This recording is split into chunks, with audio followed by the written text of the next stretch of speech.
Salam dostlar, bu dəfəki vloqum çox fərqli bir ölkədəndir. Bu dəfə sizə Kambocadan danışacağım. Kambocanın Siem Reap hava limanına indikdən sonra vizamızı aldıq. Vizanın qiyməti $30 idi. Azərbaycan vətəndaşları gəlişdə birbaşa vizanı ala bilər. Siem Reapə gəlmə səbəbimiz isə məşhur Angkor Vatı görmək idi. Keşyu ağacıdır. Baxın.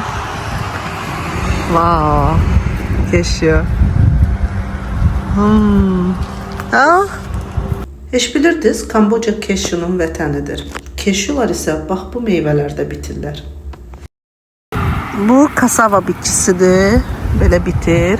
Bunun kökü kartofa oxşuyur. Bunu yetiştirirlər, göndərirlər zavodlara. Orada bundan toz hazırlayırlar. Bu tozu da göndərirlər KFC-yə, McDonald's-a. Orada suxarı kimi bundan istifadə edirlər tozundan. Nuggetsin zadın üstündə. Deməli bu qurbağadır. İçi də donuz ləvəngisi ilə. Qurbağa yiyəcəklər. İnanamıyorum. Ben kimlerden seyahate çıkmışam. Ben şok yaşıyorum sevinç. Deməli balıqlar. Liver. Chicken liver. And chicken liver and stomach together. Görsən sabun əvəzi. The sauce, okay. Like that, you put with the sauce.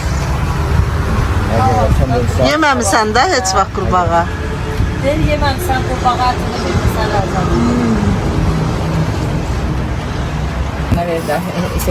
Bu sırf qurbağanın nədir bududur. En temizdir de. Köp uzun çöpdə yox mu?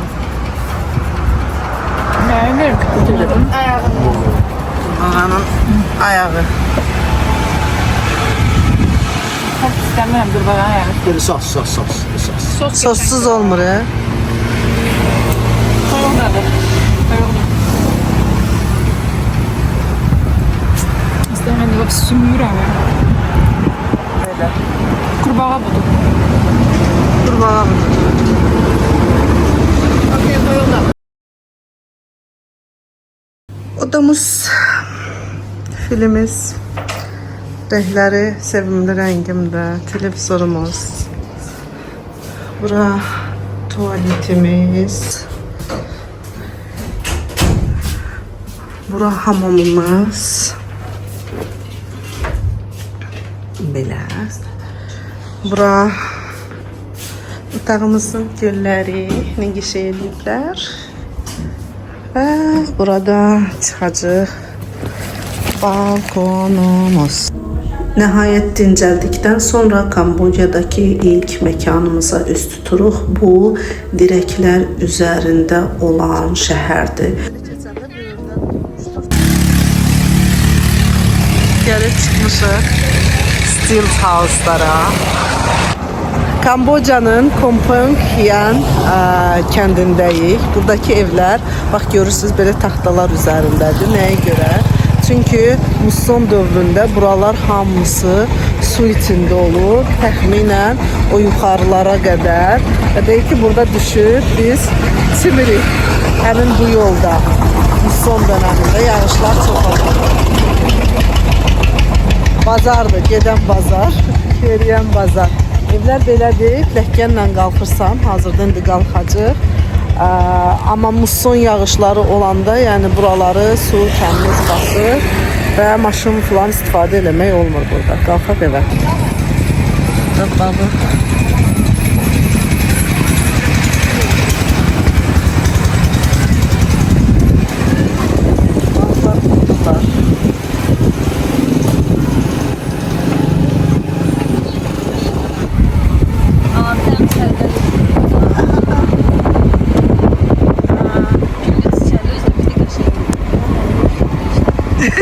Təzə evlənibdir də. Baba bu burada evlər əgər göy rəngdədirsə, deməli təzə toy olub orada. Və çox uşaqlı ailələr yaşayır. Həmin qonşuda deyir ki, evin 16 uşağı var. Biz indi bizim gidimizin arvadı bu kənddəndir. Bu evdə toy olanda evi mavi rəng eləyirlər. Ondan da toy olanda mavi rəng boyayıblar. Gəlirik bura. Belə. Crocodile, Crocodile. timsah qurudublar. It was hunted, this crocodile, it was hunted by my youngest sister-in-law. Aa, Okay, we tell history of this crocodile. baldızı krokodili tutub. Buradan da qayıqlar gəlir, baxın. Mənzərəsi amma qəşəngdir. And it's okay, stop, don't worry. We swim, my baby swim in this area. Aha. We are swim. Uşaqları burada çimirlər muson dönəmində, əllərini yuyurlar. Early morning, the crocodile come.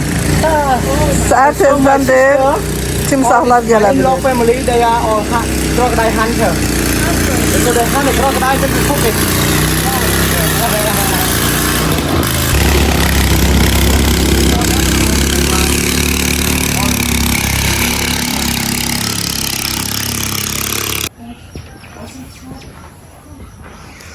Yəni, bu evdə hazırda yaşamırlar. Okey. Seva nətərdir Seva?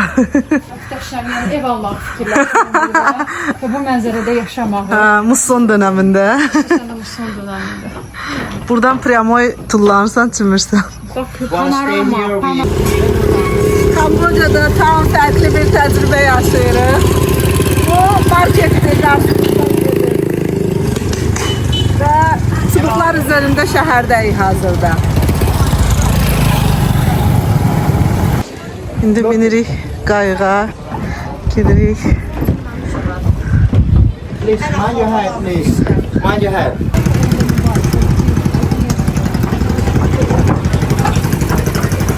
Çox fərqli bir gün batımı seyr eləyəcəyik. Tanal Sap gölündə. İnsanların buradakı əsas məşğuliyyəti balıqçılıqdır. Onlar həm çaydan, həm də göldən balıq tutub, qurudub və xaricə import edirlər. Ona görə hər yerdən balıq qurutmasının iyi gəlirdi. Dövlət bir neçə dəfə bu ərazidən insanları çıxartmaq istəsə də, onlar bu ərazidən getmək istəmirlər. Əhalinin əsas problemlərindən biri isə içməli su problemidir. Belə ki, onlar həm işlətdikləri suyu, həm də içməli suyu çaydan götürürlər. Çaydakı su isə kifayət qədər təmiz deyil.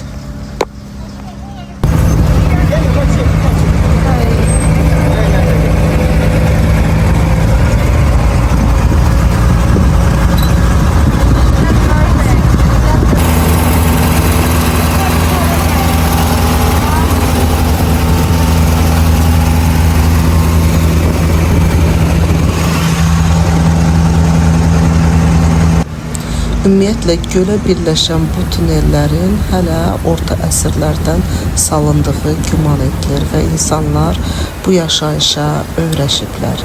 İndi isə gölə doğru yol alırıq.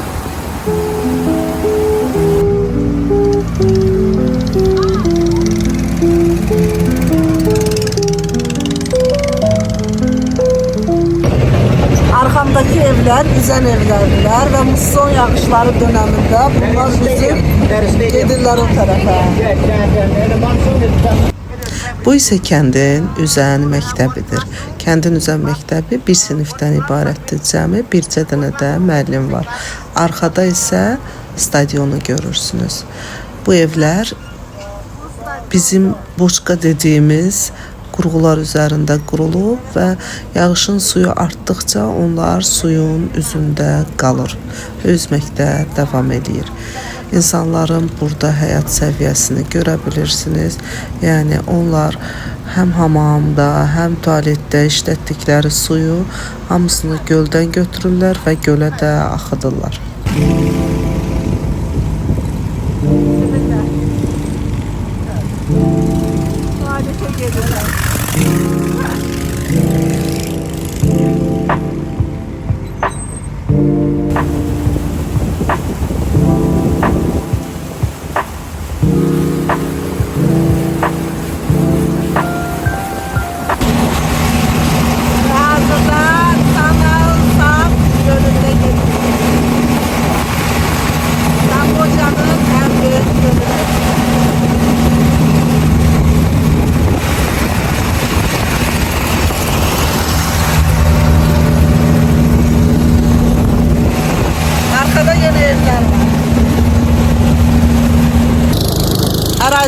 böyüklüyünə görə şirin sulu göllərdən dünyada 12-ci yerdədir. Amma muson dönəmində suyun səviyyəsi o qədər qalxır ki, dünyanın ikinci ən böyük gölü olur.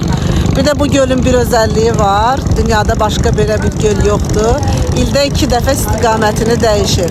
Muson dönəminə qədər bu göldən Mekong çayına doğru axır su. Ancaq muson dönəmində Mekong çayında su artır və gölə doğru axır. Suyun dərinliyi 1 metrdir hazırda. Bax görürsüz ağacla gəmini saxlayıb. Yəni ağacı batırdı və gəmi dayandı. Günəş batdı. Bizə qarpız gətirib. İndi qarpız yeyəcəyik. Ləman elə oradan ye. Ay Allah, ay Allah. Pendir de var. Pendir lavaş. Ayda şeydə xaladenikdə lavaş var idi. Siz yerin sen ver.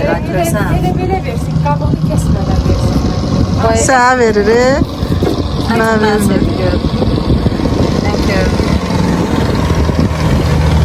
Thank you.